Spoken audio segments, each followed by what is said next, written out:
Hi, and thank you so much for joining me for today's process video. And today I'm documenting a very recent photo using Arden Creative Studios Hidden Creek collection. This is a photo of myself with 4 of my design team members for Hey Little Magpie. We all went away to a beautiful big barn in Shropshire and spent the weekend scrapping. Emma Kate did come on the Saturday, but unfortunately we had a few illnesses and some arranged oh gosh, I can't even speak today. Some previously arranged things that meant that some of them couldn't come, but we had a wonderful time nonetheless. So this is a photo that Jackie took using her tripod on the Sunday just outside the barn. So it's from left to right: Wendy, Julie, Jackie, myself and Sheena. So you can see I've chosen that background paper. This collection only has a paper pad, so you don't get loose sheets of paper. But this one, in fact, is one that I've not used this collection an awful lot, but this is a paper I've previously used. The pad comes with 2 of each of the patterns, but it is just perfect for a background paper. So I've chosen that as my background, and then I'm just going to add some mats to my photo. This photo was printed on my brand new selfie printer. I had a selfie printer, took it away with me this weekend, and when it told me to change the cartridge, it wouldn't pop out. We all had a go, but it's definitely died. So I treated myself to a new one, and I printed this photo out just to check that it was all working okay. So it's a 4x6 photo, and I'm just adding some mats behind it. I added it onto white cardstock because I printed it borderless, and then I've used that beautiful brown spotty paper as the first border, and then I've got this paper as the second border. It's like a white with some green printing on it, and I'm just offsetting that. I just cut that by eye really without measuring, so I just decided to offset it, and then I'm using a strip of the same paper but going vertically rather than horizontally, and I'm just using one of my EK Success tab pieces that I punched out of the EK Success tab punch, and creating like a file folder for this piece of paper, and I'll do a couple of those. I just wanted a different shape at the top of my page, and I thought that would be fun to do, and just drawing around that tab is the easiest way to do it. So just popping that behind the photo there, and then I'll stick that down, and then I'll use the strip that's left over to cut another tab shape from and add that behind that piece. So just using my pencil, and I'll cut just inside those lines so that it's easier to line up, and you won't see the pencil marks that way. So there's that second piece. It doesn't matter that there's a chunk out of the bottom of it because it's being tucked behind the paper anyway, so that's no problem at all. And that will sit there. So just using my fingernails to distress the edges on these because of the curves. I find it easier to do that rather than reaching for the Tim Holtz edge distresser that I've used on the other bits. So just making sure I'm happy with the positioning of that, and then I'm going to bring in one more photo mat behind just to bring in a different colour and texture. Actually, I bring in 2. I'm lying. So first of all, another vertical piece here. I love this green grid. I think it's just divine. It's the perfect green for me. So that's going to go behind there. Just working out exactly where.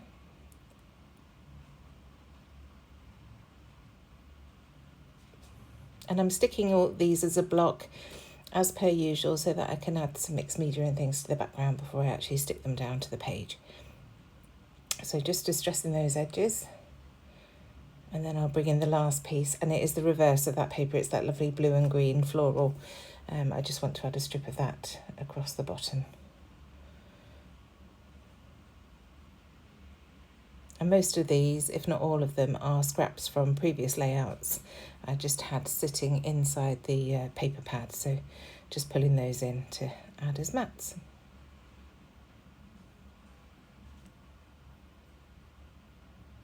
So once these edges are distressed, I can have a look at what else I want to add, and also at the mixed media I want to add to the background. So just cutting off that branding strip at the top of the paper, and then working out where I want this to sit. So I've got these beautiful laser cuts. When I used this collection previously, I didn't have these available to me. They'd sold out, but they're back in stock now. So I'm just going to add a few of these leaves around the edges of the photo. So I've got that one. I wanted to bring in a fern and also one of the florals as well to layer up in the bottom right hand corner. That's going to be my main cluster, but I am going to bring some bits into the top left as well. You'll see that shortly. These just take a little bit of prizing out of the paper backing that they're in, but they come out absolutely fine. So there's those two, and then it's this white floral that I'm going to layer over the top. And I love the dimension that you get from layering these pieces up. It's really pretty. So now some smaller bits to add up to that top left-hand corner. So again, another fern. I just felt that was appropriate for the barn and the countryside that we're in. So that piece there, and then another leafy piece just to rest on top of that.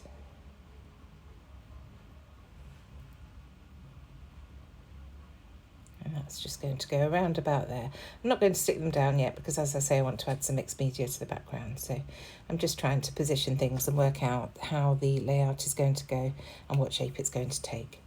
So these are the rub-ons from the collection, and I definitely want to use one of these. So I find this blue and green one, and I'm actually going to cut it in half and add half to the left and half to the right. I also spot these paint chip swatches that I think will work really nicely at the top there. So I'm just laying them up there for now because I don't want to add those until I've stuck the photo down, because they're going to layer over the background as well as the cluster that I've got going. So you can see here I was trying to decide whether to add this to the left or right, so cut it in half and split it between the two. So just going to rub down the left hand side first of all, and then I can add the right afterwards. And you do get a lolly stick or popsicle stick in with these rub-ons, so I didn't have to go rooting in my drawer. I must have about 10 of the plastic ones, but you can never put your hands on them, can you, when you need them? So just being careful to pull that off. And these rub-ons are just as good as the 49er Market ones. They really are beautiful. So just pulling that up and adding that to the right-hand side and trying to get more or less in the straight line. But I haven't used my T-square ruler or anything because it doesn't matter too much. Just getting it as close as I can. So there we go, and that looks really nice layered up behind that photo there. So I want to add some stamping as well, so I'm just checking that I'm still happy with all this foliage. And then here are the stamps from this collection, beautiful ferns. And at first I was going to use one of the other ferns, but then I decided that this one would work nicely. So I'm pulling in my Rustic Wilderness, which is a beautiful green, goes really nicely with this collection, and just stamping that down. Misstamped the first time, so making sure that I press down on the stamp to get that ink on the page, and then using second generation stamping here. That works really nicely with ferns and things to get that different depth as you go around. And then I'm adding the same on the right hand side, so first generation, and then I'll bring it in one more time. I think I do. Maybe I go straight onto the second. Yes, I go straight onto the second stamp set. So this is almost like the bottom of a fern branch. It's just a couple of leaves. So I'm just going to dot that around those two clusters, and it does look beautiful when it's added in. And again, using second, third and fourth generation stamping just to get the different depths of colour there. So now onto the splatters on this stamp set, and I'm just going to add those in a couple of places around the page, and they just peer out. A lot of them are covered, but it looks really effective having all these little bits of texture on that rather plain background. I know for sure that that one at the top, well, both of those at the top are covered by the end of it, but the thought was there. So I'm going to glue this down now that I'm happy with the inking that I've done. In fact, I nearly glue it down, and then I decide I want to bring a stencil in. So I bring the same stencil from this collection. It's the diamond one, it's beautiful. And I'm just going to use the ink that's left on my brush to add that. I think it was Mowed Lawn, the last colour that I used. There's not a lot of ink left, but when I lift it up and add the photo back down, it really is too pale. So I will come back in once again with that Rustic Wilderness and add a little bit more colour around the page using this stencil. Just tapping lightly on the ink and then blending it all around. And I'm much happier with that. You can actually see it. I just need to bring it over to the right a little bit. And I think I do bring a little bit more in once I've added the matte down. just to complete where I'd like it to be. So I'm going to check with my T-square ruler just to check that that is straight. And there we go. And yes, just bringing a tiny bit more ink in there on the right hand side, and then that paint swatch piece, the rub-on that I'd mentioned before. And as you can see, it's going over the edge of the photo mat and onto the background. So this is why I didn't want to add it until after I'd finished. So now gluing down these beautiful, delicate laser cuts. And I don't add glue to the whole piece, just enough to tack it down so that it still casts shadows over the page and sort of flies free, if you will. It'll be squashed down in the page protector, but it'll still have a little bit of height and definition. Same to this bottom right corner now. Just adding the pieces I pulled out previously. Just the 3, that really does give lots of bulk and texture to that corner. Definitely enough. And here's that 3rd one. And you can see with these laser cuts, they are double-sided, so if you wanted things to point the other direction, you can just flip them over and use them that way, so it really is great. So this is a flare badge that I created previously. I think it was one of our embellishment boxes, and that adventure wood piece is from our travel wood and acrylic pieces.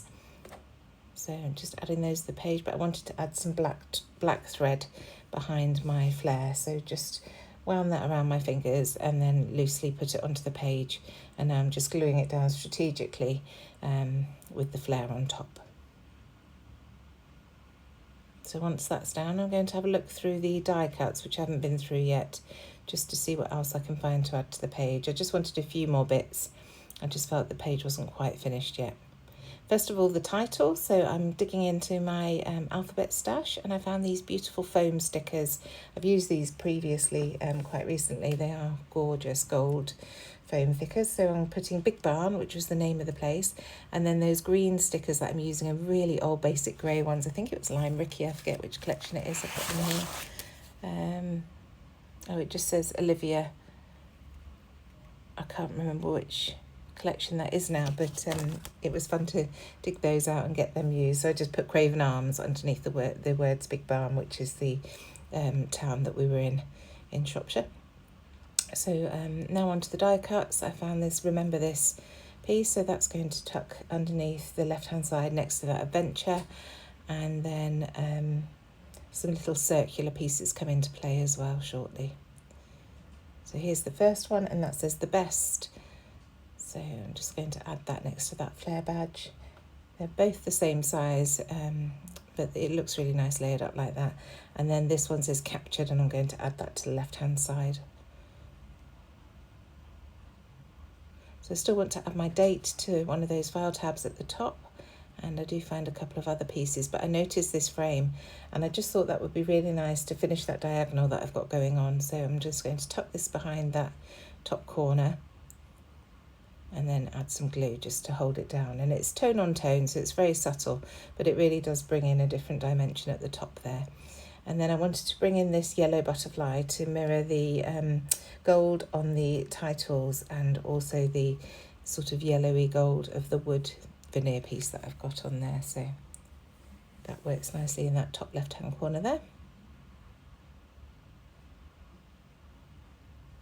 So using my roller date stamp on some scrap white card, I'm just adding the date, which was 28th of September, and that's going to go on that top file tab, the sort of white with green on it.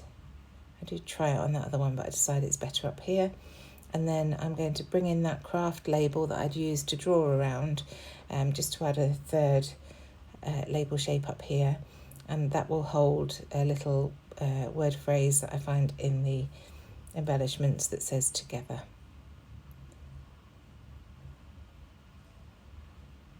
So I think about putting it there on that green one, but I decided to put it on the craft one in the end. So now back into the laser cuts. I just wanted a couple of pieces to add to this top corner. So I find a little ticket that says Remember, and then another pale blue ticket to layer it with. And these gorgeous little, I can't tell what animal they are. They're not a mouse, but they look similar. So I found one to add to that left-hand side there, and then another one to add to the right-hand side. And that just creates a nice mirror image for balance. And here's that second ticket that I find. Of course, I've already stuck the first one down, so I'm having to peel it up and enamel glue. And that's it. Thank you so much for joining me. I hope that's provided you with some inspiration. I'll see you again soon. Bye.